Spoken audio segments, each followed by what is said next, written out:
Saison 1, épisode 14. Simon Snake-Boisvert, bonjour. Pierre-Alexandre Girard, tu es salué toi aussi. Salut les gars, ça va bien? Ça va très bien. Envers et contre tous. Essaye de rentrer dans la gang. J'essaye. Ben oui. Mais tu sais, il nous l'a répété à peu près 9 fois avant de rentrer en onde pour être sûr qu'elle marche. Là, on voit qu'on a un amateur dans le domaine des jeux de mots. Ils sont beaux. Vous êtes bien habillés, les gars, aujourd'hui, j'avoue. Là, la couleur du vert est sublime, puis ton chandail est très cool aussi. C'est mieux? À l'effigie de l'équipe de ton fils. C'est très cool. L'épisode d'aujourd'hui est pas mal de toujours et présenté par Mise au jeu plus, qui vous rappelle de jouer responsablement. Aussi, on remercie Sport Rousseau, Hockey Expert et l'Entrepôt du hockey qui sont fiers de s'associer à l'émission Mathias et le Serpent. Avec 29 magasins, ils sont les spécialistes hockey au Québec parce que quand c'est hockey, c'est ici. Et les gars, il y a un autre concours, Chaos Sport et La Cage, à remporter 100$ en carte cadeau, un hoodie Chaos Sport et une casquette ou une sucre Chaos Sport. Donc, comment participer? Bien, c'est très simple. Il faut seulement être abonné, un abonné payant, évidemment, de Chaos Sport. Ça vous donne accès à du contenu extra. Ça vous donne accès à l'application. Bien, l'application est gratuite, mais vous allez avoir toutes les notifications au moment où les émissions sortent. Et donc, c'est vraiment, pour un bon prix, beaucoup de contenu supplémentaire. Alors, même moi, je vous le recommande chaleureusement. Tu as de la compagnie? Ouais. Est-ce que c'est l'armée de PAG, ça? Ou non? Non, pas vraiment. All right. That's my boy. C'est les gagnants de notre concours qui viennent, Julien et Olivier, qui viennent assister à l'enregistrement. Ils viennent souper ensuite avec nous à la cage au sport. Faut-tu que je me tienne tranquille? Là? Ben, Ça dépend qui fait Ben écoute, Simon, j'ai un peu peur parce qu'avec ta montée de lait la semaine dernière, déjà, là, puis t'annonces que tu vas choquer les gens aussi tantôt. Subtilement. Ouais, t'es tellement subtil. Oui, subtilement. On va commencer avec un nom qu'on n'a pas entendu trop chez le commun des mortels au Québec, mais chez l'amateur de hockey, évidemment, qu'on commence à en parler. Bryce Pickford, on s'est fait poser beaucoup de questions. Ben oui. C'est un défenseur repêché au 3e tour l'an dernier. Et là, les gens, il a été ignoré par l'équipe canadienne junior. Écoute, il compte des buts à la tonne pour un défenseur. Et là, je te dirais que sur les réseaux sociaux, partout, on demande l'avis du Snake, puis en fait, on demande ton avis, puis on connaît déjà ta réponse. Oui. Ah, un défenseur de 19 ans dans la Ligue junior de l'Ouest en plus, c'est pas bon. Ben, c'est une réponse qui va être donnée en 2 volets parce que pour ceux qui nous écoutent pour la première fois ou dans les premières fois, l'année passée, Pickford était une de mes cartes cachées au repêchage. Ce qu'il y avait de particulier, Pickford, c'est que c'est un gars qui, à 17 ans, n'a pas été repêché. Et à 18 ans, il a connu une saison du tonnerre à Medicine Hat, s'est rendu en Coupe Mémoriale. Et moi, je l'avais identifié comme un rare gars qui n'est pas repêché à 17, mais qui vaut la peine d'être repêché à 18. Et juste pour préciser aux gens, là, quand c'est une de tes cartes cachées, ça donne l'immunité pour 10 ans, hein, c'est ça? Non, moi, je suis moins patient que toi, mais en même temps, mais je suis capable d'avouer à un moment donné quand le gars n'est pas de calibre, contrairement à toi. Mais ça, c'est une autre affaire. Bon. Alors, Pickford, là, est-ce qu'il aurait dû être avec l'équipe canadienne junior? Oui, et oui, et oui. Bon. Je comprends le raisonnement. L'équipe canadienne junior, premièrement, ils vont avec un peu les réputations des joueurs. Ils vont également avec le gaucher-droitier. Ils vont aussi avec l'idée quelques défenseurs offensifs, quelques défenseurs défensifs et surtout des 19 ans. Mais Bryce Pickford, il a 19 ans. Donc ça, c'est probablement, il coche cette case-là. Je pense qu'il a été victime peut-être un peu du fait que il n'y a pas un gros profil, ce gars-là. C'est comme un peu... il est pris entre l'arbre et l'écorce. Dans le sens que, tu sais, c'est pas un Keaton Verhoff qui va être choisi peut-être dans les 3 premiers au repêchage puis qui est plus flamboyant. C'est pas non plus le gros défenseur défensif, des fois, qu'on veut prendre. C'est ce qu'on appelle un shutdown. Ouais. Fait que... C'est quoi? Moi, je l'aurais pris. Ben, c'est un gars qui joue bien défensivement. C'est un gars qui a un bon physique, mais qui n'est pas super costaud. Ouais. C'est un gars qui a un super bon lancer. C'est un gars qui est bon offensivement, mais qui n'est pas non plus un magicien avec la rondelle. Ouais.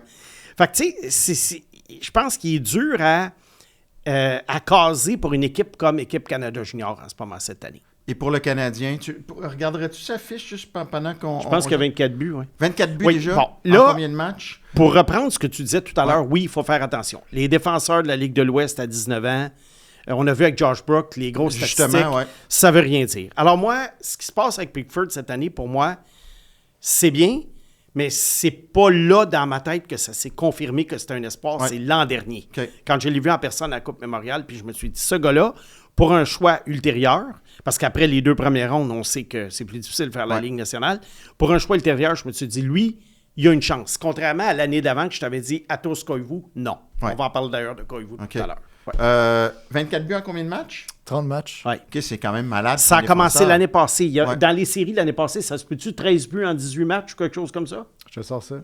Et pourquoi... mais d'abord, tu le vois dans quel rôle? Tu le vois jouer dans la Ligue nationale avec le Canadien? C'est une possibilité. Pas plus que ça? Ben, 4. T'es bon Ça- là-dedans, d'habitude, là. Ouais, mais ça se peut que ça soit ailleurs. OK, mais quel genre de défenseur? Numéro 3, numéro 4, numéro 7? 4-5. 4-5, c'est quand même bien. 4-5. Autrement dit, plus qu'un troisième paire que tu vas faire jouer 10 minutes, mais peut-être pas un régulier top 4 que tu mettrais 20-22 minutes non plus. OK. Quelque chose entre les deux. Parek, est-ce que tu y crois? Penses-tu que c'est un gars de la Ligue nationale? Oui, mais il va falloir que que l'équipe en question, Calgary, vive avec ces grosses carences défensives en ce moment. OK. Oui. Et je ne sais pas si son potentiel offensif est aussi élevé qu'on le dit. Je sais qu'il y a des grosses statistiques, mais je sais que l'année passée, on le comparait aux grands défenseurs offensifs de la Ligue en ce moment, Ouais. à cause des statistiques. Mais moi, je regarde aller ce gars-là, puis il ne m'emballe pas comme un McCarr pouvait m'emballer, un Quinn Hughes pouvait m'emballer. OK. Fait que je me dis, Parek, il a commencé la saison à Calgary, il a été timide, mais c'est normal à son âge, à 19 ans. Mais c'est sûr qu'au championnat du monde junior, il va être le pilier à la défensive. Là. 24 points en 18 parties. Et combien de buts? 13 buts. C'est ça, 13 buts en 18 matchs. Fait que c'est vraiment rare parce que c'est un gars qui a plus de buts que de passes à la défense. Ouais. Puis il y a un superbe but là, qui a Ouais. été montré sur les réseaux sociaux en fin de semaine, mais il faut en prendre puis en laisser. Là, il y avait 4 cônes oranges devant lui. Bon. Mais je l'aime bien, Pickford. Le Canadien a 3 représentants. Ben, Oui. Pour toi, il y a 2 représentants, mais pour le monde, il y en a 3. LG Mooney avec les États-Unis. Ouais. Michael Age. En fait, il y en a 4, Mathias. Ah, il y en a un. Parce qu'il y a Carlos Sandel avec l'Allemagne. Oh my God. OK. Ouais. Moussa d'Halifax. OK. Il va avoir Et un rôle. Atos Koivu. Et Fait que Atos donc, Koivu. 2 qu'on va peut-être... Un qu'on va voir assurément dans la Ligue Oui. nationale, qui est Michael Age. Oui. Mooney, on va voir ce que ça va donner. Puis je pense qu'il joue au centre avec les Américains à 5 Oui. et 7. Oui. Puis Handel et Koivu, on va en parler pour la forme quand Oui. même. Oui. Age, je pense qu'il jouait déjà sur un deuxième trio. Va avoir un bon rôle. Moi, je voulais le voir avec Keegan là, puis il paraît que ça va être ça. Bon. À l'aile. Ben Au là, centre. il est à l'aile, mais il a pris des mises au jeu, qu'on m'a dit. En tout cas, on va voir ce qui va arriver. De toute façon, ça n'a pas d'importance. Moi, ce que je trouve bien, c'est qu'il joue avec Higgin là. Parce que je pense que c'est un gars qui peut compléter ses jeux de la même façon que Will Harkoff complète ses jeux à Michigan. Mooney, Oui, Mooney, ça, c'est un cas tellement intéressant. un joueur gadget. Non, c'est pas un joueur gadget. C'est un joueur habile que s'il avait mesuré 4-5 pouces de plus, il aurait été un choix de première ronde. Mais à 5 pieds 7, c'est sûr que les probabilités sont contre lui, mais il patine. C'est ça que tu veux voir de la part d'un gars de 5 pieds 7. Il faut que Ouais, le gars soit évidemment. rapide. Il y a des superbes mains. Ça aussi, ça aide. Mais là, la question est de savoir, c'est quel rôle tu lui donnes dans la LNH. Moi, je ne vois pas nécessairement un gars de top 6, mais c'est pas non plus un gars à qui tu vas confier des missions défensives ou que tu vas faire jouer sur un 4e trio. Donc, moi, le chemin vers la Ligue nationale que j'ai tracé pour lui dans ma tête, évidemment, ça serait un centre de 3e trio, mais un 3e trio offensif avec peut-être jouer avec 2 gros ailiers. Mais comme on disait il y a quelques semaines, peut-être pas avec le Canadien, étant donné qu'il y a déjà beaucoup de petits joueurs à Montréal. Oui, mais ça peut changer, Mathias. Oui. Ça mais peut changer. tu sais comment on est fasciné. Il y en a qui sont fascinés par le championnat mondial junior. Oui. Écoute, si le gars fait 8-9 points dans ce tournoi-là, c'est peut-être le moment de Oui. l'échanger. Oui, parce qu'on Hein? sait. Tu te souviens, Romanov, quand il avait gagné défenseur Ouais. de l'année, Je pense que le Canadien aurait pu obtenir encore plus que ce qu'ils ont obtenu. Ce qui était bien le 13e choix, mais il aurait pu obtenir encore plus après ça. C'est sûr qu'il y en a que tu aurais voulu changer trop tôt, puis ils ont bien fait de ne pas les changer. Mais dans le cas de Mooney, étant donné que... Oui, OK, c'est beau, oui. Non, j'ai nommé personne. Ouais, non, moi non plus, je nomme personne. Veux-tu juste pour te calmer, qu'on parle d'Atos Koivu? On peut en parler. Moi, ça fait longtemps que j'ai fait mon lit avec lui. Tu as fait ton lit avec lui? J'ai fait mon lit dans le sens que j'ai pris... Tu le connais? Non, que j'ai pris ma décision. I made my bed. Je ne sais pas si ça se traduit en français. Pas sûr. Ça se mais t'es pas, traducteur, c'est toi qu'il faut qu'il... C'est à toi de me le dire.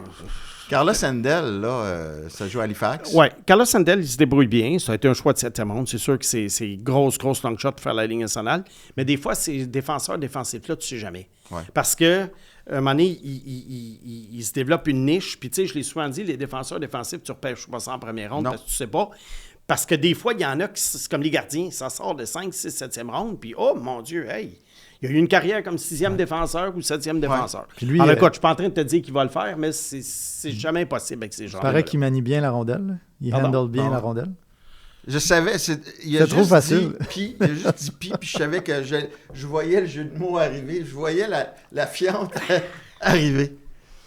Ben, écoute, tu nous as parti avec un jeu de mots. Je pense que Freebag a le droit il était aussi. Bon. Ah, OK. Il y a juste les tiens qui sont bons.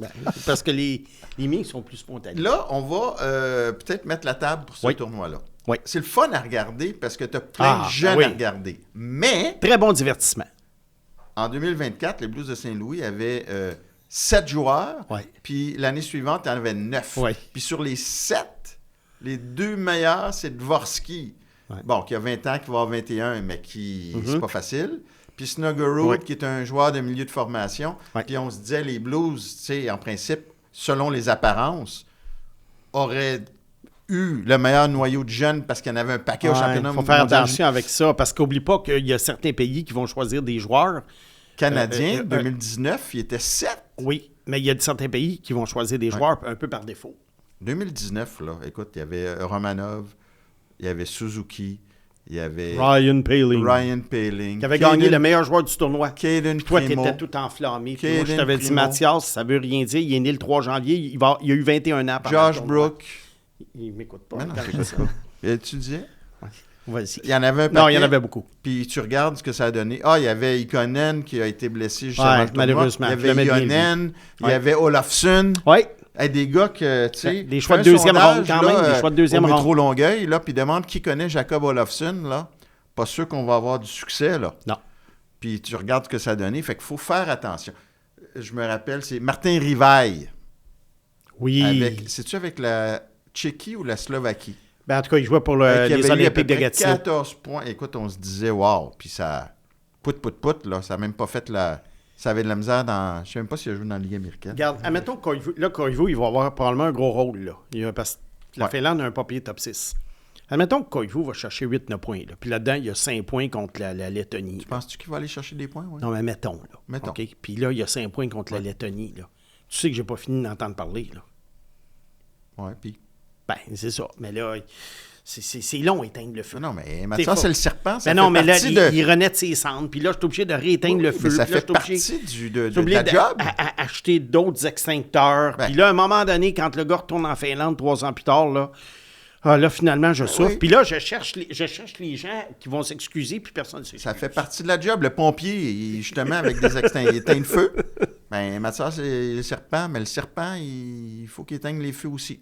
Puis il faut qu'il endure les... Moi, je pense que pour un niveau... je te dis ça, une analyse sérieuse. Je pense que pour un niveau supérieur, Atos Koivu n'a pas le talent offensif pour aller à un niveau supérieur. Puis même si tu me dis, oui, mais il pourrait peut-être faire un joueur de 3e, 4e trio. L'affaire, c'est que si tu vas être un joueur de 3e, 4e trio, faut, tu sais, c'est pas des manchots, là. Ouais. Il faut quand même que tu démontres quelque chose dans les rangs juniors. Puis en ce moment, en Ligue de Finlande, il casse rien. Puis, je ne sais pas, je vois pas de qualité chez lui que tu peux dire, ça, dans la Ligue nationale, ça va être utile pour une équipe. Là, je te prends à brûle pour point, puis je m'excuse, c'était pas dans le plan de match, là. Mais ça m'a inspiré. C'est qui les 3 gars, là, repêchés ou pas repêchés? Ben, ça serait le fun que tu aies une coupe de repêchés aussi, là. Les 3 gars que tu as le plus envie de voir, puis que tu conseilles aux gens de regarder.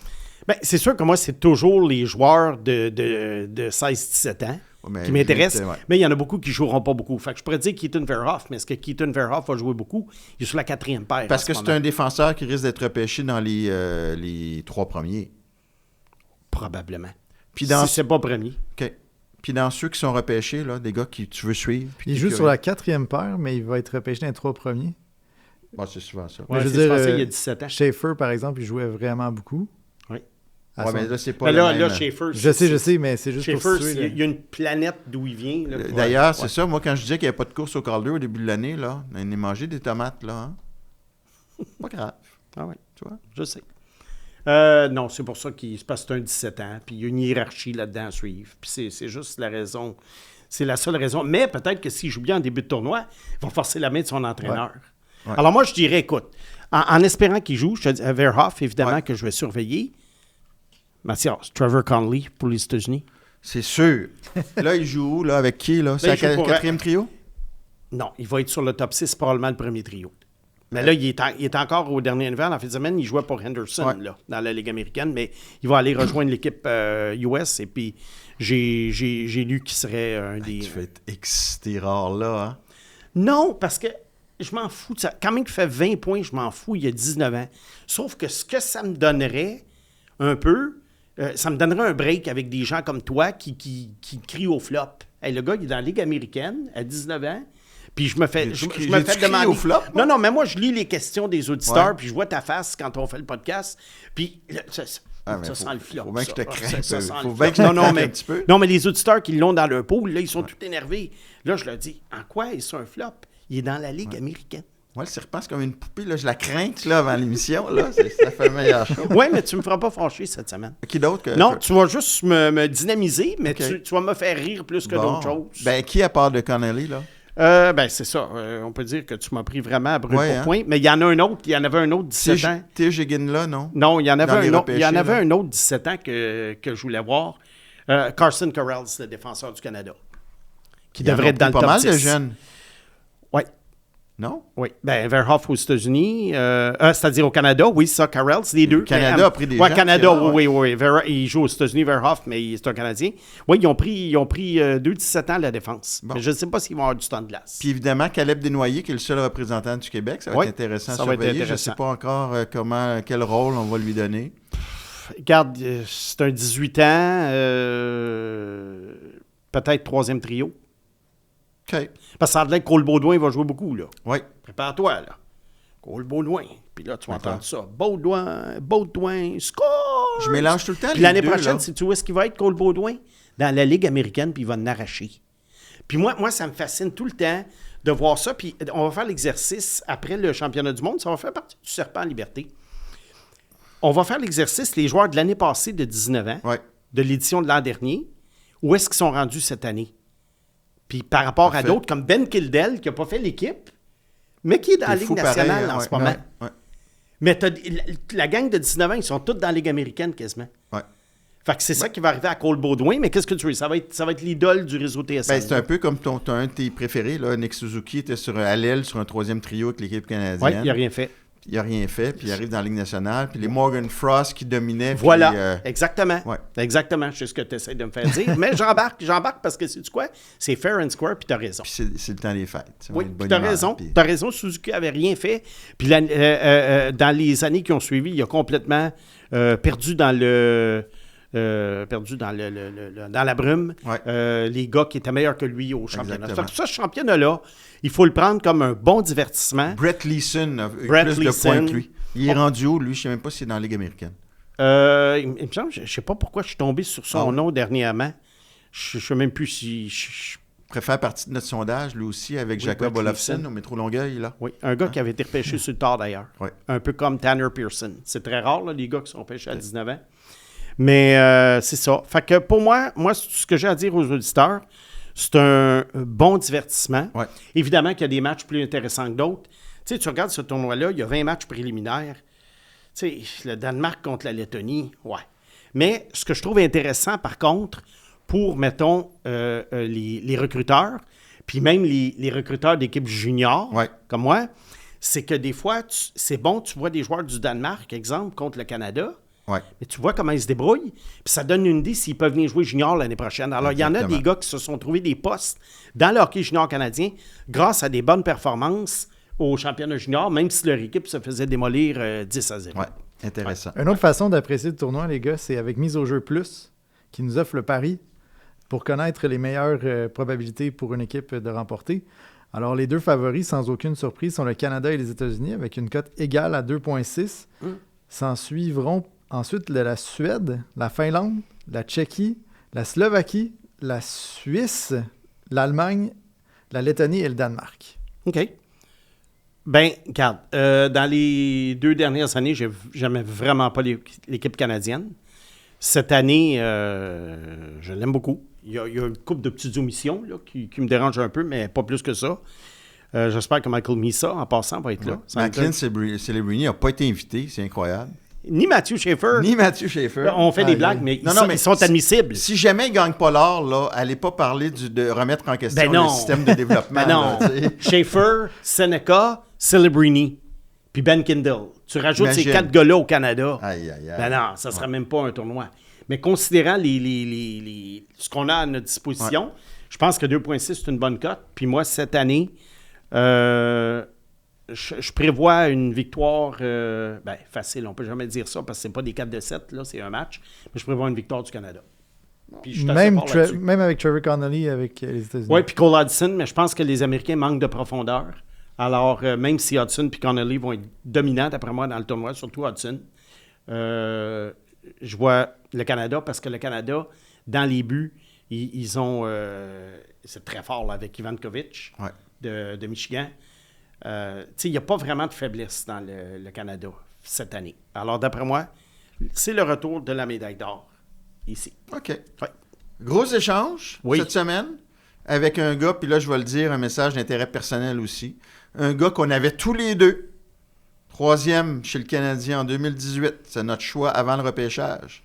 Quinn Hughes, parce que je le dis, parce que sur Twitter, encore hier, il y a quelqu'un qui m'a ramené Kotkaniemi. Ben oui, mais tu l'as tellement défendu. J'ai prôné la patience jusqu'à 21 ans.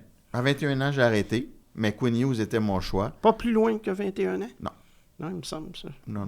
Ouais, moi, 21, c'est quand même pas mal... Ben, c'est sa 4e saison à 21. Ouais. 21, c'est pas mal la limite là, quand ça se débloque. Ça débloque pas. Puis d'ailleurs, ça va nous mener éventuellement à Liam O'Green, qui est dans l'échange, qui a 21 aussi. Ouais. Ta première réaction à chaud? Oui. C'est sûr qu'il y en a beaucoup d'entre nous qui s'attendaient à ce qu'il passe au New Jersey. Ouais. Parce qu'on présume que dans 2 ans, il va vouloir signer avec ses 2 frères. Mais là, moi, j'entends dire, puis tu en as parlé dans ta chronique dans la presse, Mathias, lundi. Tu sais, j'ai lu, là, Vancouver a réalisé un vol. Bon, OK. Premièrement, quand une équipe va chercher Quinn Hughes, je pense pas que l'autre équipe puisse faire un vol. Ben. OK, j'ai regardé la première partie de Hughes hier au Minnesota.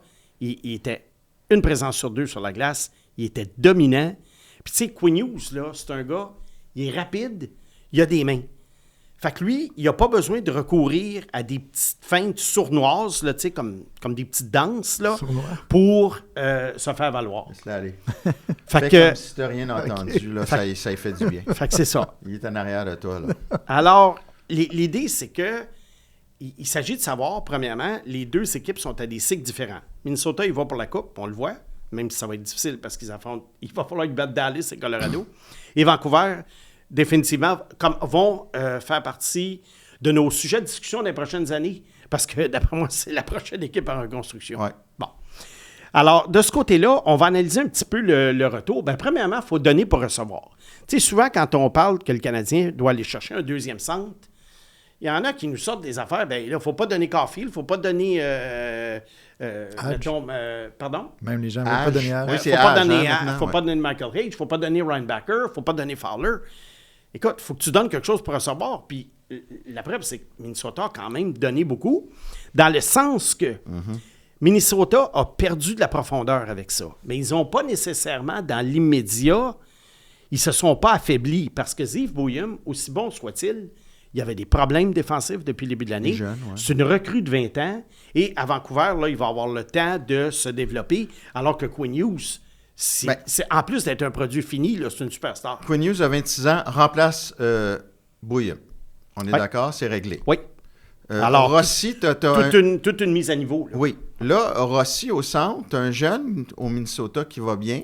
Yurov qui va bien depuis quelques matchs. Ouais. Regarde, Rossi, l'affaire, dans les séries l'an passé, il était relégué au 4e trio. Ouais. OK, Marco Rossi, c'est un centre de 5 pieds 9. Un centre de 5 pieds 9, il n'y en a pas vraiment dans l'histoire de la Ligue nationale qui se sont établis comme des piliers dans une équipe. Oui, bon an, mal an, il peut faire un 50-60 points. Je pense qu'à Vancouver, ça va être le cas. Mais il faut vraiment que tu prennes ce gars-là pour ce qu'il est, c'est-à-dire un joueur plus de saison que de série et plus un joueur de milieu d'alignement qu'une locomotive. Bon. Alors, du côté de Yurov, moi, je te dirais, il s'améliore. C'est une recrue. Il s'améliore tranquillement pas vite. Il avait été très bon en Russie des dernières années. On l'a fait jouer sur le premier trio depuis quelques temps.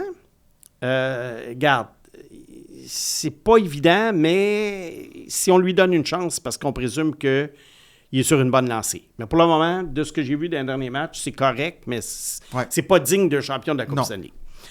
Liam Öhgren, il avait bien commencé l'an passé, puis ça avait l'air du typique gars de 3e trio, solide, robuste, capable de contribuer offensivement. Heinemann, genre, là. Un futur Heinemann. Ouais, mettons. Mais là, j'y commence à avoir des doutes sur son potentiel offensif. Aucun point en 19 matchs, 21 ans. Ouais. Alors, je commence à avoir des doutes sur son potentiel offensif. Donc, à Vancouver, c'est correct, mais il ne faut pas le considérer comme une pièce maîtresse de l'échange. Était-tu emprisonné dans un rôle moindre à Minnesota? Bien, à Minnesota, là, c'est une bonne question.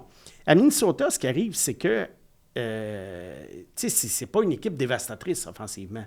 Donc, non, le gars, il ne jouait pas sur les jeux de puissance, il ne jouait pas avec des super compagnons de trio, mais il en demeure pas moins que tu voyais qu'il ne tirait rien, là. Ouais. Il générait absolument Imagine à Montréal, là, un choix de premier tour, 19e, là, 19 matchs, aucun point, là, ça ruerait dans les brancards. Ouais. Oh oui. Bien, surtout qu'il n'a pas été choisi 32e. Et Yurov a été choisi 5 ans après. Et voilà. Yurov a plus de potentiel, mais c'est pas pour tout de suite. Puis le choix de premier tour, il serait 27e aujourd'hui. aujourd'hui. Le choix de premier tour, ça va dépendre des recruteurs de Vancouver. Ouais.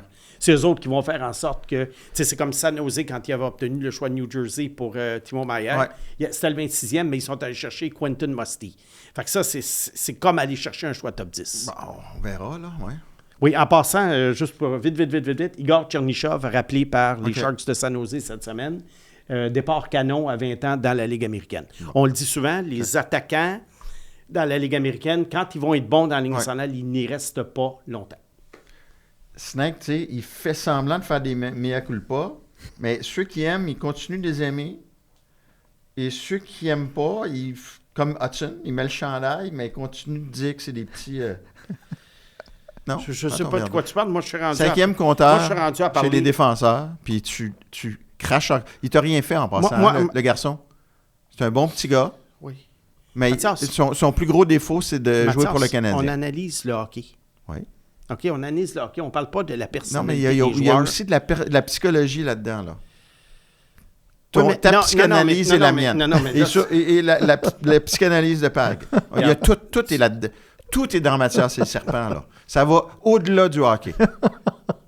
Correct. Alors, on va continuer sur le Wild parce que les auditeurs n'en ont rien à cirer de tes histoires, là.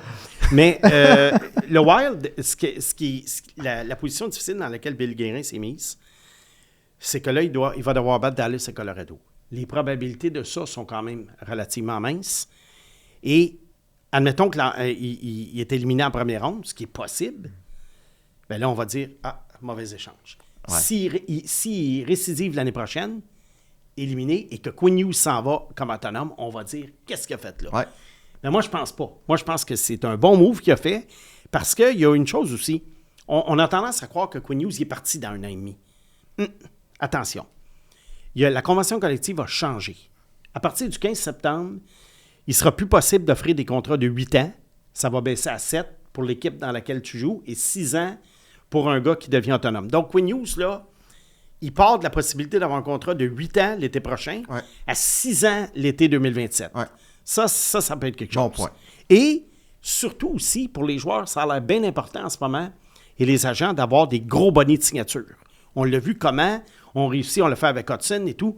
On essaye de baisser la moyenne annuelle du salaire avec des contrats qui sont perçus comme raisonnables selon le plafond salarial.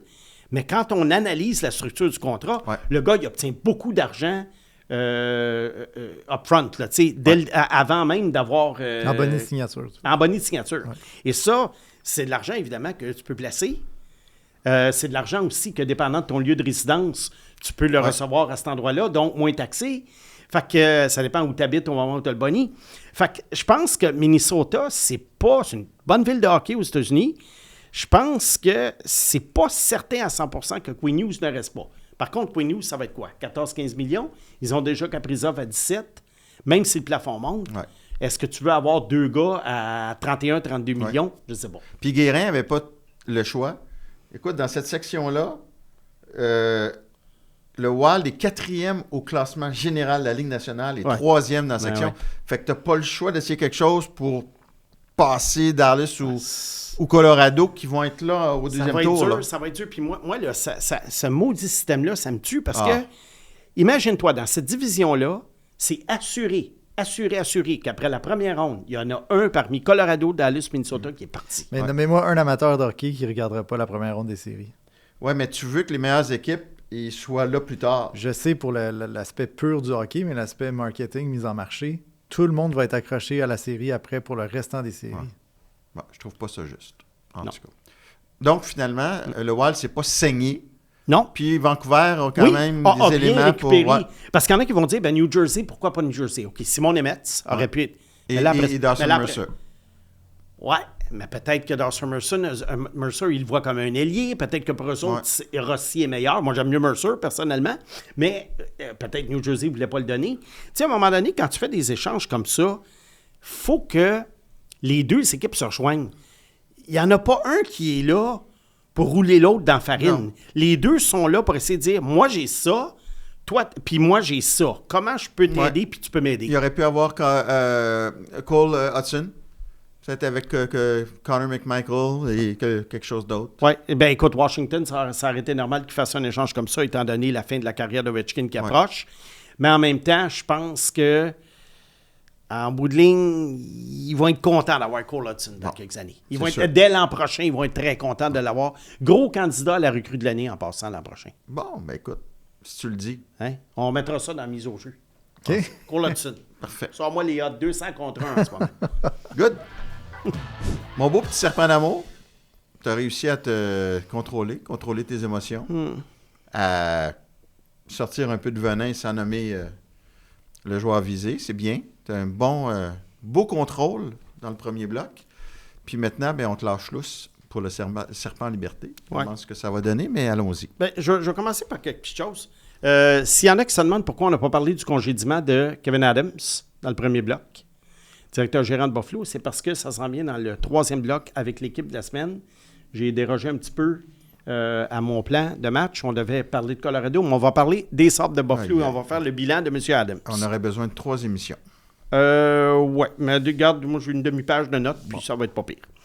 Ensuite, regarde, la semaine passée, Mathias, il y avait un auditeur qui t'avait demandé, à propos de Slavkovski, de le classer parmi les 20 premiers choix, les 20 derniers premiers choix au total. Oui. Et là, t'as pas répondu. Fait que il y en a qui... Oui, t'as bien expliqué ça, mais il y en a qui aimeraient ça avoir vraiment ton rang. Puis moi, je t'ai proposé quelque chose. On va faire 2 classements. Oui. Le classement, premièrement, avec l'information qu'on a maintenant. Oui. Autrement dit, Sidney Crosby, on sait la carrière qu'il a eue, Eric Johnson, Patrick Kane, etc. Et où se situe Slav parmi ces gars-là? Et moi, ça, c'est ta job. Moi, ma job, ça va être de te dire où est-ce que Slav se situe si on ramène tous ces gars-là à 17 ans.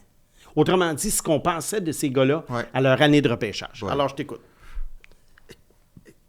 Je te dirais que, évidemment, comme j'ai répondu, c'est pas une grande cuvée. Si je compare à Owen Power, à Neil Yakupov, à Taylor Hall a eu une grosse saison, je te dirais que sur 20, je le mettrais à peu près 14e ou 15e. OK. Ce qui est quand même, ce moment, là, oui. Parce que là, il va bien, il a décollé. Est-ce qu'il va être constant? Il a 10 points à ses 10 derniers matchs. Ma réponse va peut-être être différente à la fin de l'année. En ce moment, je te le dirais autour du 14-15e rang. Parce que là, vois-tu, il y a des points un peu en suspens. Est-ce que je te fais fan? Non, il y a des points un peu en suspens. Ouais. Exemple, Alexis Lafrenière. Ah, il était avant la Alexis Lafrenière, en ce moment, tu le mets avant Lafrenière. Ah oui, ben oui. Mais si on se reporte à l'année de repêchage, Oui. Lafrenière était avant Slavkovski dans la perception. Mais là, dans la perception, Oui. Slavkovski doit être loin en tabarnouche. Oui, bien c'est ça. Slavkovski dans la perception, moi, je te dirais peut-être 16-17. Pas plus que ça? Non. 19? Écoute, il y en a combien qui l'avaient premier? Ça a été une surprise de temps. C'est quand la dernière fois qu'un gars sort premier puis le monde fait quoi? Ah, c'est sûr que Neil Yakupov était avant lui. Ben, puis même, tu sais, Owen Power à la limite, mais on pensait que ça allait être lui. Ouais, il n'était pas Owen sur une majorité. Power, Écoute, ouais, je on est mettrais à peu peut-être près dans le 19e ou 20e, OK. là, dans Puis perception. là, tu le mets à peu près 14-15. Oui, mais toi, ta job à toi, là. Ben, moi, 19-20, moi, là. moi, je suis plus à peu près autour de 17. OK. C'est qui, d'abord, les trois autres, là, que tu te dis que c'est une surprise? Regarde, je pense que tu peux faire un cas en... Tu parlais d'Ischière hors d'onde, mais Ischière, on l'avait pas mal premier, là. Oui, mais regarde, Ischière, c'était très timide. Tu sais, il peut être à peu près dans un paquet de joueurs. Il n'est pas nécessairement, tu sais, je te dis à peu près 17. Il y a un paquet de joueurs, je te dirais là-dedans, Power, Ischière. Même à l'époque, même s'il y en a qui le percevaient très bien, puis il a été malchanceux avec une grosse blessure, Eric Johnson. Ouais, là, on est 2006, là, On est pas mal loin. dans la limite, là. Ouais. Non, mais on est dans les 20 dernières OK. années. Ensuite, si tu regardes ça, Aaron Ekblad en 2014, Ouais, OK. tu sais, il était un peu unanime par défaut. Pas unanime, mais il était pas mal là un peu par défaut, je te dirais. Ouais. Bon, c'est évidemment 2015-2016, on n'en parle pas. 2018, Rasmus Dahlin, c'était supposé être le McDavid à la défense. Mais il est très bon. Oui, Jack Hughes en 2019. Lafrenière en 2020, il y en a qui le voyaient très, très haut. Donc, c'est pas un mauvais premier choix. Puis, alors, je te dirais que, à peu près 18, peut-être. ouais. Ça confirme ce que j'ai répondu. Qu'on m'a dit que j'avais pas répondu, mais là, là c'est complet. Mais là, toi, tu es à 14-15. Donc, toi, Ouais. dans ta tête, il a dépassé un gars comme Lafrenière. Lafrenière, Power, Yakupov, évidemment. Oui, Ekblad, oui. tu sais, je pense Eric qu'il va Johnson avoir... ou pas? Oui, mais à cause de la blessure. À cause de là, la ouais. blessure, oui. Fait qu'il y en Fait a, que il t'es a à peu commencé près à là. en avoir dépassé. OK. ouais. Ben écoute, au moins, tu as répondu, c'est ce qui compte et c'est tout en ton honneur. Si on revient un petit peu sur le championnat junior, on en a parlé là, tout à l'heure, mais je veux quand même mentionner la Suède. OK. Ivar Stenberg. OK, je ne l'ai pas mentionné dans les joueurs à surveiller parce que tu ça, te le ça m'a... gardais pour... Ben non, mais ça m'a échappé, là, mais puis, dans le fond, Trevor Connolly, oui, je vais le surveiller pour le fun, mais je suis plus intéressé par Ivar Stenberg. Ivar Stenberg, en ce moment, pour moi, il est premier dans mon livre. La question est de savoir... Quel livre? Son livre à lui. Oui, c'est ça. Le livre de Stan. Bon. Fait que, regarde. Et qui me fait perdre le fil. Bon. Gavin McKenna et Stenberg. Deux gars d'à peu près du même âge, deux late, admissibles au repêchage et qui vont aller vraiment là. Ça va se rendre jusqu'à la fin, là. Lui, McKenna, puis Verhoff, d'après moi. Il y en a qui ont Tynan Lawrence premier. J'aime beaucoup Lawrence. Pas sûr encore qu'il est digne d'être premier choix, mais il est très bon. Alors, tu regardes, mettons, McKenna Stenberg. Là, il y en a qui vont peut-être se servir de ce tournoi-là pour faire un parallèle, pour faire une analyse entre les deux. Ouais.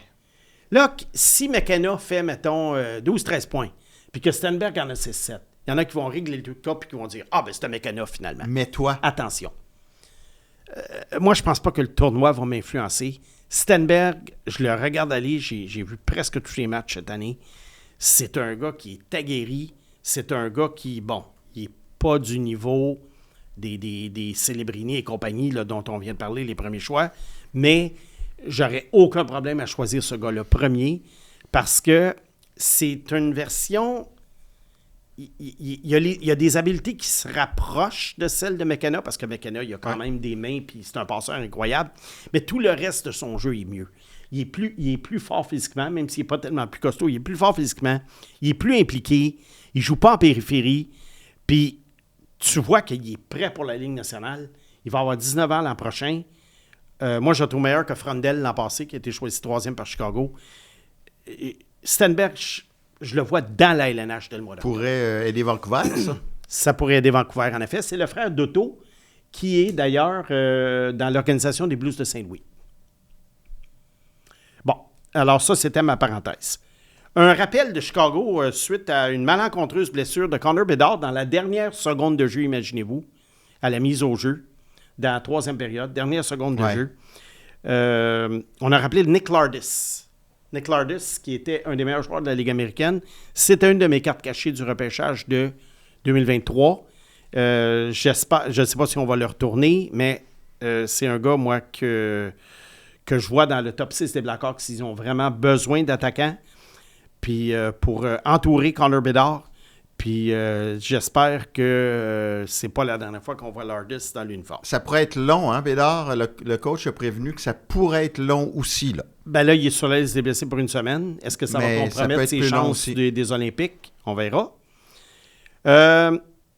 Les Sharks, samedi. En fait, les Pingouins. On parle des Pingouins. Les Sharks perdaient 5-1 en troisième. Avec 13 minutes à jouer. Les 13. Pingouins menaient 3-0 après 2 périodes hier et ils ont perdu. J'ai vu passer un tweet. Les probabilités de ça, je pense, c'était de 1 sur 50 000 que ça arrive, le back-to-back. Stuart Skinner n'était pas arrivé encore. En plein ça. Mais moi, ce que je veux dire pour samedi, moi, j'étais un petit peu... j'ai regardé la partie, puis j'étais déchiré, Mathias. Ah oui?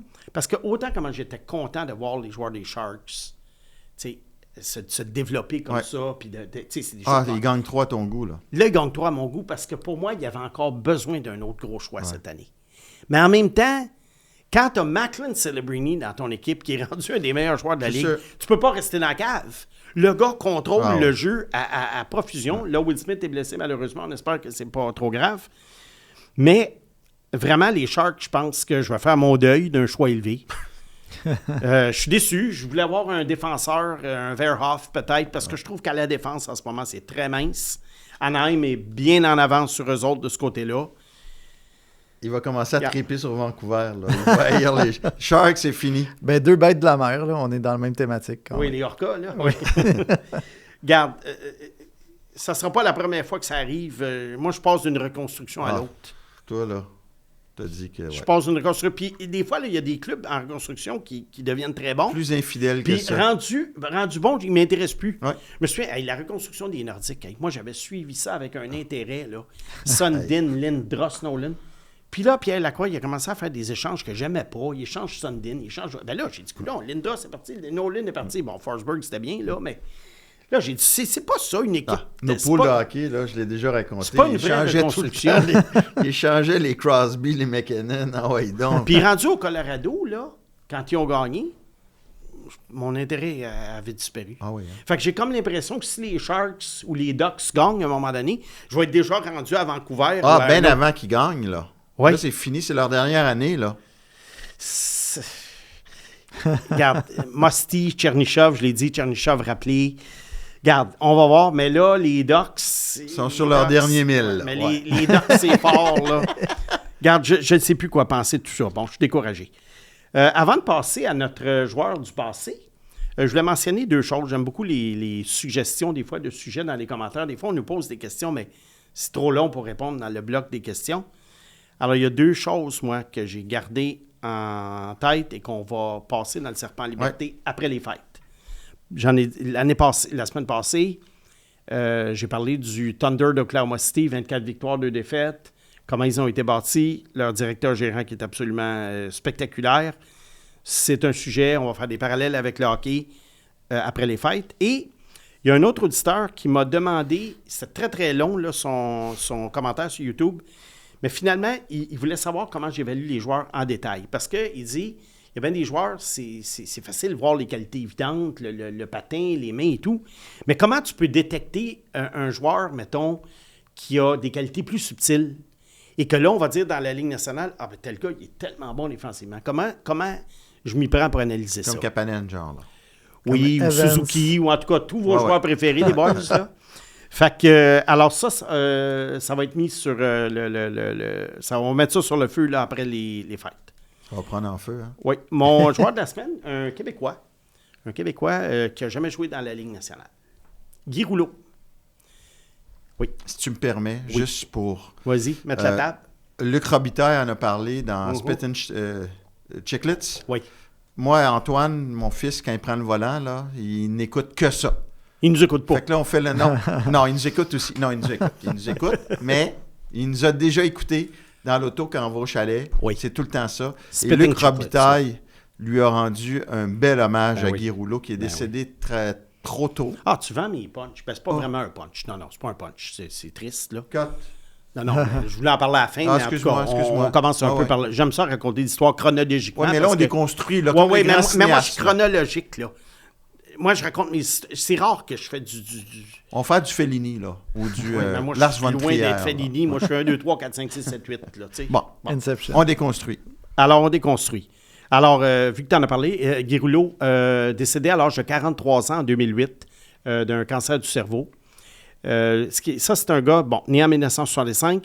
Il a joué son hockey mineur dans le quartier Pointe-aux-Trembles. Et à ce moment-là, à Pointe-aux-Trembles, c'était vraiment l'idole du coin. C'était un gars qui avait des mains absolument exceptionnelles. Il n'y avait pas un gros... il n'était pas très grand. 5 et 5, genre, hein? 5'9", 5'10". Je pense pas qu'il était... Maximum. Non, je pense qu'il était 5-5, 5-6. Hmm, Regardons sur... Regarde, il a fini à 5 et 9 à peu près. Mais il était trapu. Et là, Guy Rouleau est arrivé dans le Midget 3A. Il a tout brûlé à l'âge de 16 ans. Et il est arrivé avec les Chevaliers de Longueuil à l'âge de 17. Alors, son année de repêchage, il l'a passé avec les Chevaliers de Longueuil. Jacques Lemaire était le coach. Et ils avaient affronté le Canadien junior de Verdun et Pat Lafontaine. En finale, on a parlé de Lafontaine dans le podcast. Le forum était plein pour voir cette finale-là montréalaise, une finale montréalaise, Montréal-Longueuil, avec Lemaire derrière le banc. Et là, Rouleau, évidemment, il y a une hiérarchie dans le hockey junior. Surtout avec Lemaire, un genre de joueur comme ça, c'était pas son style de joueur préféré. Alors, il était pas mal relégué, Rouleau, au troisième trio. Quand même eu une pas pire fiche, une 60aine de points, ça se peut-tu? En quelle année, excuse? En 82-83? Oui, 56 points en 68 matchs. OK, 56 points en 68 matchs. Ben, ça dit qu'il y a 60 ans, fait que là, il y a 5 pieds 9. Ben, je veux dire, quand il est décédé. Oui, il aurait 60 ans. C'est ça.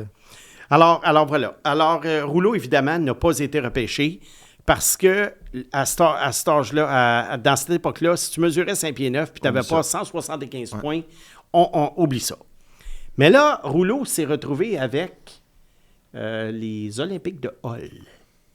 Et là, il a enfilé les saisons vraiment magistrales. Et comme joueur de 20 ans, en 85-86, il était avec Luc Robitaille et Pat Brisson. Oui. L'agent Pat Brisson. Et Robitaille a vraiment... Il était bon, Luc Robitaille. Mais cette année-là, Robitaille, à 19 ans, il jouait avec Rouleau, 20 ans. C'était le duo de la Ligue de hockey junior majeur du Québec. Et ça a mis Robitaille dans les conversations pour faire la Ligue nationale l'année d'après, ce qu'il a fait à Los Angeles, il a marqué 45 buts. Puis, je comprends pourquoi il lui a rendu hommage, parce que oui, Luc Robitaille, c'était un bon marqueur, mais Guy Rouleau l'a vraiment... C'est une inspiration pour lui. Écoute, Là. ça a été absolument formidable. Guy Rouleau qui avait une réputation, parce que je connaissais des gens qui le connaissaient, d'être quand même un gars très tête forte, opiniâtre. Comme Moi, toi. comme moi. Moi, j'aime bien ça. Et puis, c'est pas tout, il n'était pas fait pour tous les coachs. Non.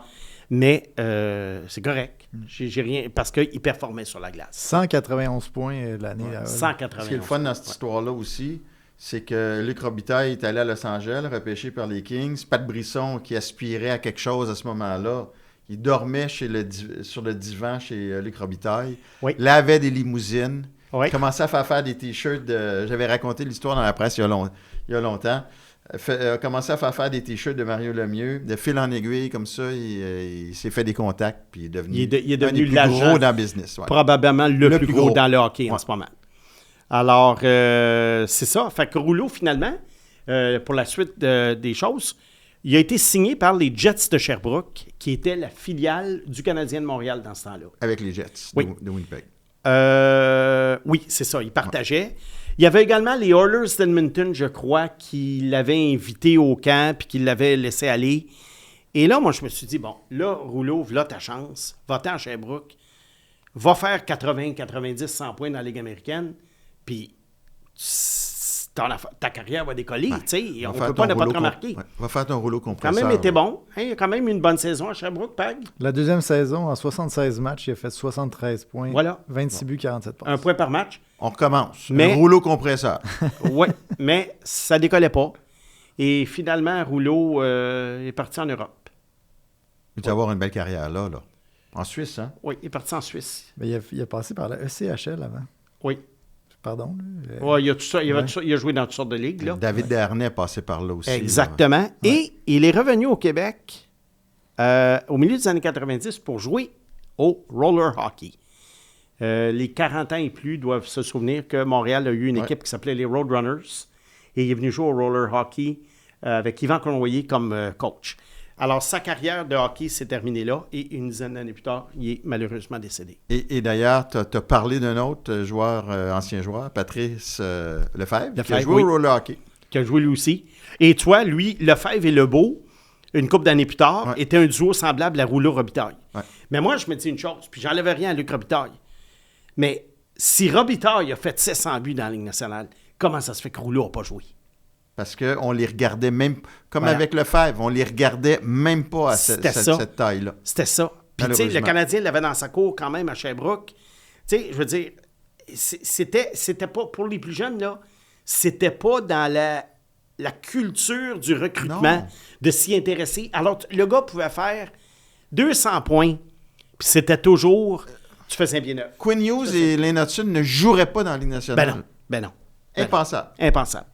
Alors, oui, mais par contre, il y en a qui vont dire, oui, mais Yvan Cournoyer mesurait 5 pieds 7. Oui, mais Yvan Cournoyer est arrivé dans les années 60. Et dans les années 50-60, il y avait des bons joueurs de 5 pieds 7 pouces, puis Cournoyer était Il fort n'y en avait pas aussi. beaucoup dans haute discipline. Mais non dans plus, les là, années ouais. 70, avec la grosse époque des Flyers de Philadelphie Ouais. qui étaient des bagarreurs, on voulait des joueurs tough, on voulait des joueurs costauds. Et c'est ce qui fait que le Canadien repêchait, tu t'en souviens à l'époque, l'expression du bœuf de l'Ouest. Ouais. Toujours les gros gars qui patinaient pas, de 6 pieds 2, 225 livres. Mais c'était ça qui avait la cote. Alors, c'est pour ça que c'est facile à dire aujourd'hui pour Rouleau, mais il y avait une énorme côte à monter, malheureusement. Puis, mais aujourd'hui, Guy Rouleau, d'après moi, aurait atteint la Ligue nationale. Comme Patrice tu sais, Lefebvre. Alors, tu sais, c'est ça. C'est malheureux pour certains. Pour d'autres, ben, tant mieux pour eux. Ouais. Mais d'une époque à l'autre, ça change. Et parlant de roller hockey, je m'en voudrais de ne pas saluer mon ami Martin Lacroix, qui a joué avec eux. Oui. Fils de Michel à RDS, qui Ouais. nous écoute d'ailleurs, Martin, religieusement. Merci. Bon, alors, on sort de nos habitudes. Puis, il te restait quand même quelques clubs qui ont été éliminés au premier tour. Mais Ouais. là, On va déroger cette semaine force majeure. parce que je voulais qu'on parle du congédiement de Kevin Adams à Buffalo, qui est survenu quelques heures avant notre enregistrement. Quelques années trop tard aussi. Oui. Kevin Adams, qui avait été embauché en juin 2020, en plein milieu de la COVID, pour relancer les Sabres de Buffalo, qui à l'époque avaient raté les séries 98. Et c'est avec cette année, ben là, ça va monter à 15. Et anecdote aussi, lui, c'était le directeur du programme de hockey dans la région de Buffalo, puis Ouais. le directeur général du centre d'entraînement des Sabres. Mais Un ancien joueur, c'est un ancien joueur quand même Mais- qui avait été agent aussi. aucune expérience Non. comme directeur général. Pegula, le propriétaire, tripait dessus. Puis il l'a envoyé suivre l'équipe pendant 6 mois, regarder par-dessus l'épaule de l'ancien Jason DG, Botterill, Jason qui est rendu Botterill. à Seattle aujourd'hui. Alors, puis à un moment donné, oups, boum, prends sa place. Je te laisse continuer. Alors, quand il est arrivé avec l'équipe, il y avait un gardien de but d'avenir en Linus Solmark. Et sa brigade défensive était composée de Rasmus Dahlin, Risto Ristolainen, Brandon Montour, Jake McCabe et Mathias Samuelsson. C'est quand même pas mauvais pour partir une concession. Pas mauvais. Mais il y avait des jeunes là-dedans. Alors, c'est sûr que les Sabres étaient quand même une équipe qui avait raté des séries, qui était loin d'être à maturité. Puis à l'attaque, ben, on avait Jack Eichel, Sam Reinhart, Victor Olofsson, Marcus Johansson, qui fait très bien au Minnesota, Jeff Skinner, Casey Middlestat et les jeunes Dylan Cousins et Tage Thompson qui commençaient. Wow. Alors, il y a quand même une base avec laquelle travailler. Grosse base. Et là, lui, il se dit... Puis ça, j'étais pro Adams au début, je dois dire. Ça doit. Lui, il s'est dit, là... On reconstruit encore. On reconstruit. Fait que là, Jack Eichel, Sam Reinhart, Ristolainen, c'était rendu trop vieux pour lui. Puis bien que j'ai été un fan de Jack Eichel, j'étais pas un fan de Reinhart en passant, mais bien que j'ai été un fan de Eichel, je me disais, ben quand même, hein, surtout qu'il y avait une chicane là, à cause de son opération. Puis je me suis dit, ben écoute, c'est pas mauvais, on va ramener tout ce beau monde-là, là, 18, 19, 20 ans, puis on part. Puis là, j'ai commencé à suivre les Sabres avec un grand intérêt. Alors, il échange Jack Eichel, il va chercher Alex Tuch, qui a eu une bonne carrière, et il va chercher un premier choix, qui est devenu Noah Östlund, et il est allé chercher Peyton Krebs. Que tu aimais beaucoup. Que j'adorais. Alors, je me dis, OK, Eichel est parti, mais là, quand ça, il y a Tuch, il y a Krebs, il y a un premier choix, c'est hot. Il échange Sam Reinhart en Floride. Moi, Sam Reinhart, c'est un joueur qui me disait rien. Je trouvais que c'était un joueur défensif plat. Pas défensif. C'était un joueur sans... Ben, c'était un joueur plate. C'était un joueur plate. Il marquait un petit peu, il était bon défensivement. Mais tu sais, c'était pas... Tu sais, moi, Sam Reinhart, là, c'était... OK. Je n'aurais pas donné 5 cents pour aller le voir jouer. Alors, il l'échange en Floride pour un premier choix. Il y a un premier choix. Et Devin Levi, le gardien de but prometteur. On va-tu passer vraiment ce segment-là ou on va le laisser se couler volontairement? Fait que là, je me dis, ouais, OK. Ristolainen, il va chercher un premier choix, 14e au total. Ça, c'est bon. Moi, je me dis, c'est bon. Mais là, voici où ça a déraillé. Bien, ça a déraillé du fait que... Puis ça, c'est pas de sa faute. Mais le gros contrat de Jeff Skinner a jamais a jamais rempli les promesses. Il a été pas pire une couple d'années. C'est Butterill qui l'a donné, par contre. C'est Butterill. Mais il y a eu une bonne saison avec Tuch à un moment donné, au centre, c'est-à-dire à l'aile. Mais, puis Tage Thompson au centre. Il y a eu une couple de bonnes saisons, mais on peut dire que Skinner, ça a été décevant. Middlestat, lui, il ne s'est pas vraiment développé, mais finalement... Adams a bien fait, il a échangé au Colorado contre Bowen Byron. Oui, c'est bien. Une erreur de Colorado, d'après moi, même si Byron est enclin aux blessures. Thompson, il est devenu Thompson, mais ça, c'est pas grâce à Adams, ça se donne même. Dylan Cousins, très bon joueur, mais qui a eu une mauvaise saison. Et là, on l'échange à Ottawa pour Josh Norris, qui est tout le temps blessé.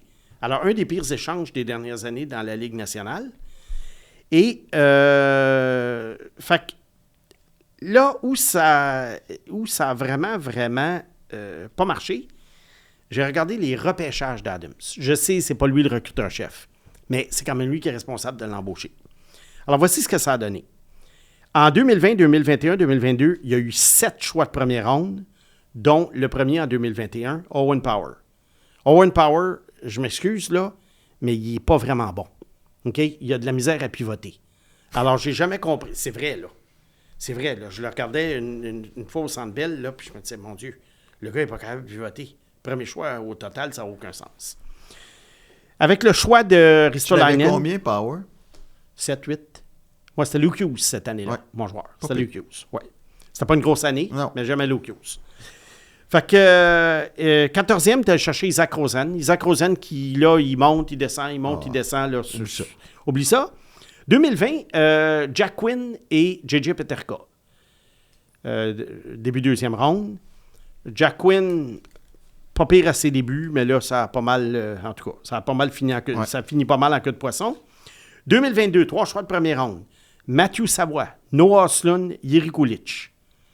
Kulich, bon choix, fin de ronde, c'est sûr. Östlund, on va voir. Là, mais là, j'aime pas ça. On joue au yo-yo, là. On la voit à Rochester, on le rappelle. Mon Dieu, que c'est mal géré, tout ça. Bon, à Östlund, là, vous n'avez pas de club à Buffalo, là. Faites-les donc jouer. Donnez-y une saison, puis arrêtez le yo-yo.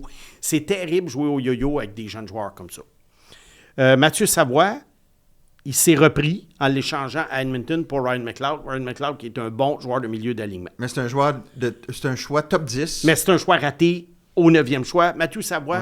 Ouais. Et si tu regardes là, les Savoie, Rosen, Östlund, Kulich, Benson, Zach Benson en 2023, ils ont tous la particularité d'être à peu près le même type d'attaquant. En bas de 6 pieds ou à peu près, pas super fort physiquement, habile, mais sans nécessairement être des stars. Alors, une recette, finalement, pour te faire brasser et jamais gagner. Tu me parles des choix au repêchage. Ils ont quand même échangé Eichel, Reinhart, qui sont allés gagner des coupes ailleurs, qui ont compté 50 buts et plus. Échange Dylan Cousins. Écoute, les échanges... Mais ça marchait pas à Buffalo. Tu sais, Eichel est arrivé en 2015, Reinhardt est arrivé en 2014. Ça faisait 5 ans que les gars étaient ensemble. Oui, mais 5 ça ans, marchait là, pas. c'est... Ben non, mais là, à un moment donné, ça marchait pas, ça débloquait pas. Tu sais, on se souvient qu'il y avait des changements de directeur gérant, des changements de coach. C'était vraiment le bordel, la Buffalo. C'était super mal géré. Fait que c'était pas la faute des joueurs. C'est la faute de l'environnement. Oui, puis Adams, lui, a décidé de changer l'environnement, mais est-ce qu'il aurait pu obtenir plus pour Eichel? Oublie pas qu'Eichel, à l'époque, C'était blessé. C'était ça, c'est quasiment, entre guillemets, de la marchandise endommagée. Bon. 2024, Constat Lenius, qui est dans la Ligue américaine, 2025, Radim Mertka. Mais ce qui me frappe dans tout ça, à part Peterka, qui a été échangé pour Michael Kesserling, là, on essaie... Et Josh Doan, surtout. Oui, et Josh Doan, là, on essaie de se grossir, mais tu échanges un gars qui est vraiment très bon offensivement. Enfin, à un moment donné, je pense que lorsque tu te mets à échanger, excuse-moi, ton surplus, faut que tu fasses, pour aller combler d'autres trous, ben faut que tu échanges les... Comment je pourrais dire ça? Ils sont déroutants, les Sabres. Hein? Oui, il faut que tu échanges les bons gars. Ouais. C'est ça, il faut que tu échanges les bons gars. Alors, échanger Peterka, pourquoi? Et une chose en terminant qui m'a beaucoup frappé, c'est qu'à part Peterka, aucun choix dans les rondes ultérieures n'a fait la Ligue nationale à date et ne va probablement la faire. Donc ça te prend une fois de temps en temps un gars de deuxième, un gars de troisième qui perce. Puis il a laissé aller Ullmark aussi sur le marché des Il a joueurs laissé autonomes. aller Ullmark également. Fait que, hey, Brandon Montour, Pour un choix de 3. oui, qui est devenu une vedette en Floride. Ouais. Tu sais, Montour puis Reinhardt, là, aussi bien, il a donné une coupe. Ah, il les a donnés. Il a donné une coupe, là, à Floride. Mais tu sais, à l'époque, on se disait un premier choix, la Floride n'est pas si forte. Devin Levi, c'est un super gardien. Mais tu sais, on l'a dit, les gardiens de la NCAA, il faut faire attention quand on les évalue. Ils ont des super bonnes stats parce que les scores sont bas. Surtout à Northeastern. Surtout à Northeastern, Caden Primo. Puis, tu sais, on regarde ça en ce moment, il y a un paquet de joueurs, tu sais, qui ont des bonnes stats. Le Canadien en a, comme Quentin Miller, il a des bonnes stats. Ouais. Mais, puis Jacob Fowler a des bonnes stats, mais ils deviendront pas tous des gardiens numéro 1. Fait qu'il faut faire bien attention avec les statistiques des gardiens de but dans la NCAA. Et on en profite pour saluer le frère de Quentin Miller, qu'on a croisé au party de KO, OK. qui nous écoute. Excellent début de saison, d'ailleurs, pour Quentin à Denver. Ouais. C'est dommage, hein, il était blessé l'an passé. Il aurait pu jouer à Rimouski dans la Coupe Memorial. Ça n'a pas été le cas. Son frère est dans la gérance d'artistes à KO. OK, super. Fait que- Super. Fait que c'est ça. Alors, Buffalo, qu'est-ce qu'on entrevoit pour l'avenir? Ben là, moi, c'est toujours la même chose. À moins d'aller chercher un premier choix, un superstar qui va virer ça de bord complètement, je vois que ça va stagner beaucoup. Et puis, peut-être, dans le meilleur des cas, une équipe de milieu de peloton. Puis, Kekalainen, ben ça, c'est du recyclage, je m'excuse. Le gars, il est très bon recruteur-chef, Kekalainen. Et puis, s'il se met le nez dans le recrutement à Buffalo, tant mieux. Mais comme gestionnaire, il a pas mal tiré Columbus vers le bas. Mais il pourrait commencer. Je comprends pas pourquoi on On l'embauche. pourrait commencer avec Lindy Ruff, là, me semble. Ben, ça parlant va de souper. recyclage, là, c'est sûrement Torto qui va aller remplacer Lenny Ruff. Ouais. Probablement. Écoute, Pegula, tu vois, les Bills de Buffalo vont Ça va bien, eux, ouais. Oui, et puis... mais Sa fille va bien au tennis, oui, mais pas les oui, sabres. oui. Et sa femme qui, malheureusement, a eu un problème cardiaque il y a quelques années et qui, aujourd'hui, n'est plus capable de s'impliquer. Elle qui était très impliquée dans la gestion des Bills et des Sabres. Merci, Simon. Mon beau Pag, qui ne fait plus rentrer dans le studio parce que la porte était barrée. Alors, on a été obligé de faire un free Pag. Mes blues passaient plus d'importe. On commence avec VSA Le Dark. OK? C'est aux grandes dames de Mathias. Pour le... Oui, ça, le dark. Moi, j'adore les nicknames, contrairement à toi. Oui, tout à fait. Non, les gens ont le droit de ne pas donner leur nom. Ah non, ben oui. Ils ont le droit. C'est pas ça que tu dis quand tu te fais critiquer sur Twitter par des anonymes. Bon, vas-y, Pag. Mathias et Simon, accordez-vous une quelconque importance aux victoires obtenues en temps réglementaire par rapport aux victoires en prolongation et en tir de barrage? Tu me regardes avec un faux sourire. Ah oui. C'est Tu sais où sûr je m'en vais. Tu sais où je m'en vais avec ça. Ben, c'est toute la différence, sérieux, parce que tu n'as pas de 3 contre 3 ni de tir de barrage en séries éliminatoires. Alors, pour moi, c'est des victoires, c'est des médailles en chocolat. Alors, tu diras ça à Hudson, Caulfield et Suzuki, les spécialistes du 3 contre 3. Ben, ils sont pas juste des spécialistes du 3 contre Next. 3. Fait que Suzuki, as-tu ramassé ses 89 points à 3 contre 3 ou... Il est parti pour 95 l'an passant. Hein. Suzuki, Prends pas- oui, oui. Suzuki, Non, mais vas-y. Suzuki, là, T'allais prendre ta gorgée d'eau, prends-la, là. Suzuki, Assume. là, on le voit dans le jeu de puissance. Ouais. On le voit dans les 2 dernières minutes de jeu quand ils ont enlevé le gardien. Puis on le voit à 3 contre 3. Ouais, prends ta gorgée, là. Le reste de la partie, je cherche le numéro 14. Ben oui, c'est ça. Vas-y, Pat. Pierre Théroux. Simon, ça fait plusieurs fois que je t'entends dire « Lâchez-moi avec le pourcentage de mise au jeu ». Selon moi, un club comme le CH fragile en termes de solidité défensive, avec des gardiens ordinaires, pas forts en désavantage numérique, a tout un intérêt à être excellent au cercle des mises au jeu. Alors n'a-t-il pas lieu de nuancer cette affirmation? Excellente question. Oui, je peux la nuancer. Je parlais bien de la statistique comme telle, parce que la statistique ne dit pas tout. Premièrement, là, tout le monde est autour de 50 %. Il n'y a pas personne qui est à 82 là. OK? Il y a bien du 52, 54, 48, 46. Donc, moi, je pense que les mises au jeu, oui, ça peut être important, mais moi, j'aimerais savoir le contexte dans lequel une mise en jeu a lieu et tu sais, comment déterminer si elle a vraiment été gagnée, la mise en jeu? Juste possession. Ben, Oui, c'est souvent- juste la possession. Mais des fois, c'est ambigu. Là. Souvent, l'allié ne fait pas le job non plus. Oui. L'allié fait une grosse différence. C'est ça, aussi, c'est ouais. pour ça, moi, que le pourcentage ne Ouais. m'intéresse pas, mais la mise au jeu Est importante. est importante, Ben oui. évidemment. OK. Edouard N5109. Ça veut dire qu'on a 5108 Edouard avant lui qui nous suivent? Ou... C'est peut-être une Probablement. position géographique, on ne sait pas. Je trouve spécial que Hudson doive se prouver en série et gagner une coupe. Mais les autres alors, des petits défenseurs dans des équipes championnes, Brian Rafalski a gagné la coupe, non?